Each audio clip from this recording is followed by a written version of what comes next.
ماہ رسالت صلی اللہ علیہ وسلم کے اسوہ حسنہ پر لب کشائی کر سکوں، لیکن پھر بھی آپ جیسے عظیم المرتبہ شخصیات کے روبرو سیرت النبی صلی اللہ علیہ وسلم کو موضوع گفتگو بناتا ہوں تاکہ خود کی اصلاح ہو جائے، ورنہ کسی کی کیا مجال کہ سیرت النبی صلی اللہ علیہ وسلم کا احاطہ کر سکے۔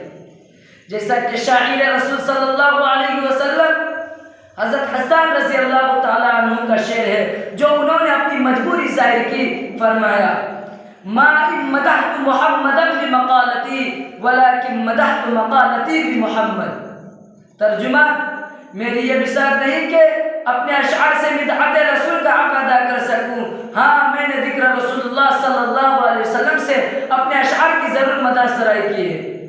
کسی اردو شاعر نے کہا، قلم میرا قاصر زباں میری عاجز، قلم میرا قاصر زباں میری عاجز، محمد کی عظمت بتاؤں میں کیسے، ہے محبوب رب امام الرسل، ہے محبوب رب امام الرسل، وہ فضائل مکمل سناؤں میں کیسے۔ ملت اسلامیہ کے دھڑکتے دلوں، بعثت نبوی صلی اللہ علیہ وسلم سے قبل پورے جزیرۃ العرب پر کوئی حکمرانی کرنے کے لیے تیار نہیں تھا، اور نہ نظام مکمل تھا، اور عدالت، انسانیت، امانت و دیانت، عصمت و عفت، صلاح و تقوی، زہد و ورع کا جنازہ نکل چکا تھا، شرافت و عزت کی کلیاں مرجھا چکی تھی، شرک و ضلالت کی تاریکی ہر سمت نظر آ رہی تھی، نفرت، ظلمت، شقاوت اور عداوت کا دور دوڑا تھا۔ کسی اردو شاعر نے کیا یہ خوب منظر کشی کی، بدی کا زور تھا ہر سو جہالت کی گھٹائیں تھی، بدی کا زور تھا ہر سو جہالت کی گھٹائیں تھی، فساد و ظلم کی چاروں طرف پھیلی ہوائیں تھی، ذرا سی بات پر تلوار چل جاتی تھی آپس میں، ذرا سی بات پر تلوار چل جاتی تھی آپس میں، تو پھر جنگ آتی ہی نہ تھی دو چار کے بس میں۔ اگر لڑکی کی پیدائش کا گھر میں ذکر سن لیتے، اگر لڑکی کی پیدائش کا گھر میں ذکر سن لیتے تو اس معصوم کو زندہ زمین میں دفن کر دیتے۔ غرض جو بھی برائی تھی سب ان میں پائی جاتی تھی، غرض جو بھی برائی تھی سب ان میں پائی جاتی تھی، نہ تھی شرم و حیا آنکھوں میں، گھر گھر میں بے حیائی تھی۔ مگر اللہ نے جب ان پر اپنا رحم فرمایا، مگر اللہ نے جب ان پر اپنا رحم فرمایا تو عبداللہ کے گھر میں خدا کا لاڈلا آیا۔ قدرت خداوندی نے اس پرفتن دور میں شہدائے اللہ عزا کو رشد و ہدایت کے راستے پر گامزن کرنے کے لیے، وحشت و بربریت کو ختم کرنے کے لیے فاران کی چوٹیوں سے آفتاب رسالت صلی اللہ علیہ وسلم کو طلوع فرمایا۔ مکہ میں طلوع آفتاب کے وقت آفتاب رسالت آمینہ کے لال، عبداللہ کے لخت جگر، عبد المطلب کے نور نظر دوشنبہ کو اپنے تمام انوار و برکات کے ساتھ تشریف لاتے ہیں۔ آپ ایسے وقت پیدا ہوئے جس سے لیل و نہار دونوں نے فیض حاصل کیا۔ سبحان اللہ، سبحان اللہ، ایک عجیب ماحول ہے، نور ہی نور نظر آ رہا ہے، پورے مکہ میں انوار الہی کا نزول ہو رہا ہے۔ ظلمت قدا و کفر قدا میں ایک تہلکہ مچ گیا، لات و منات اور عزا منہ کے بل گر پڑے۔ گلزار ہستی میں ایک عجیب رونق پیدا ہو گئی، چاروں سمت سے بس ایک ہی آواز سنائی دے رہی ہے، ایک والا آ گیا، ایک والا آ گیا۔ وہ آ گئے تو آ گیا دنیا میں انقلاب، وہ آ گئے تو آ گیا دنیا میں انقلاب، اجڑا ہوا چمن تھا گلستہ کر گئے۔ میرے قلب و جگر کے ساتھیوں، حضرت آمینہ خود فرماتی ہے کہ میرا نور نظر، لخت جگر اس وقت کلام تو پیش نہیں کر سکتا تھا، لیکن آمشت شہادت سے کچھ اشارہ کر رہا تھا۔ وہ اشارہ کیا تھا؟ وہ اشارہ اشہد اللہ الہ الا اللہ کا اشارہ تھا۔ قلب آمینہ میں مسرت و خوشی کی حد نہ رہی جب محمد صلی اللہ علیہ وسلم کی اداؤں کو دیکھا، لیکن کچھ غم کے اثرات بھی ہے۔ فرماتی ہے کہ کاش آج عبداللہ ہوتے تو اس لخت جگر کو جو چاند سے بھی زیادہ خوبصورت ہے دیکھ کر کتنے خوش ہوتے، کھلونا وغیرہ لاتے۔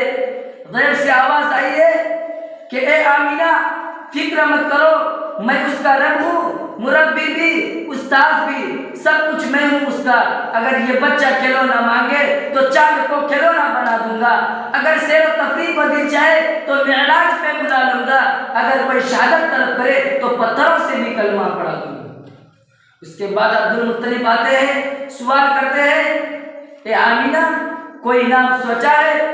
آمینہ کہتی ہے کہ جب سے یہ بچہ پیدا ہوا ہے کہ زبان پر اب ہے نہ قلب پر، ذہن میں کئی نام آتے ہیں لیکن قلب میں یہ تصدیق ہوتی ہے کہ محمد صلی اللہ علیہ وسلم۔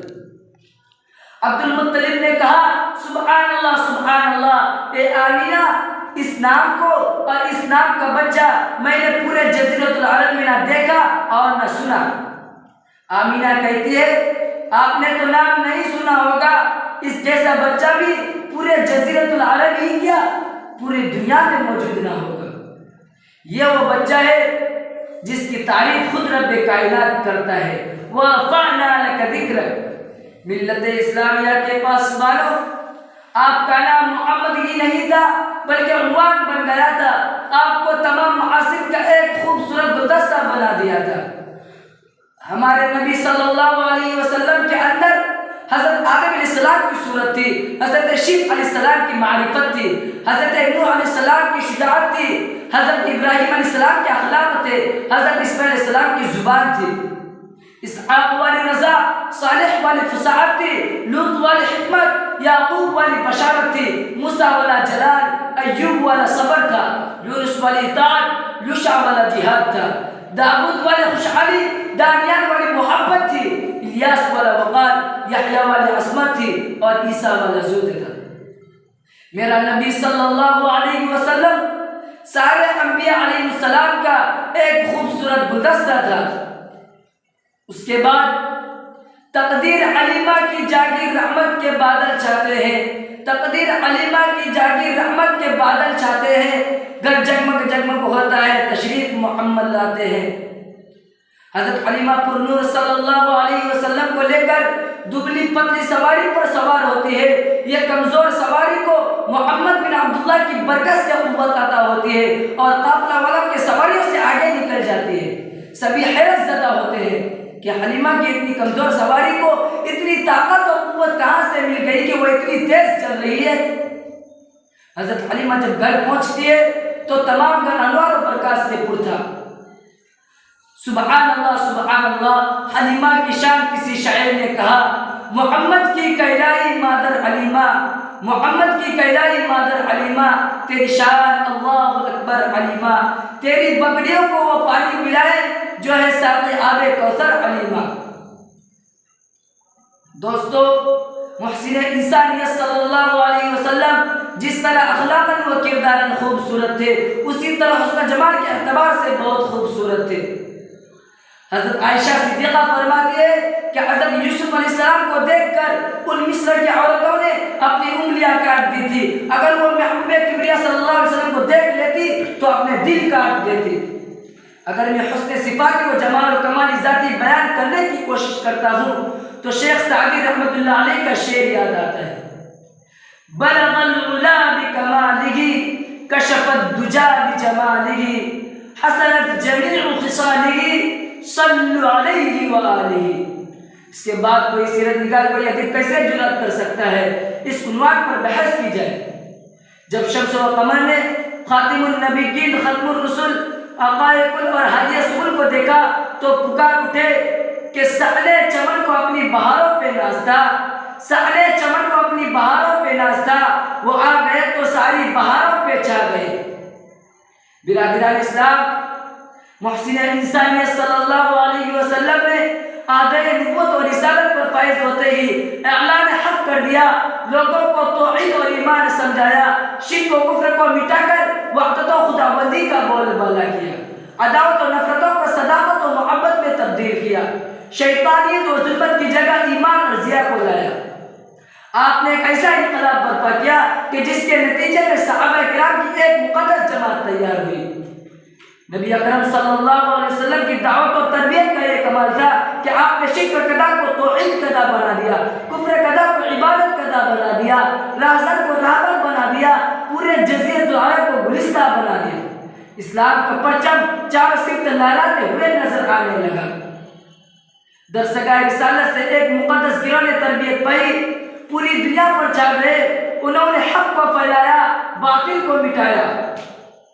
اسلام کے غیور مسلمانوں، جتنے بھی سیرت نگاروں نے، مقرروں نے، خطیبوں نے، دانشوروں نے رسول اکرم صلی اللہ علیہ وسلم پر اپنی وسعت کے موافق کوششیں کی، لیکن آخر میں یہ کہنے پر مجبور ہوئے کہ لا يمكن الثناء كما كان حقه، لا يمكن الثناء كما كان حقه بعد از خدا بزرگ تو یہ قصے مختصر۔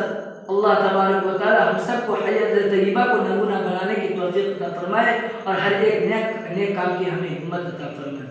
وآخر دعوانا الحمد للہ۔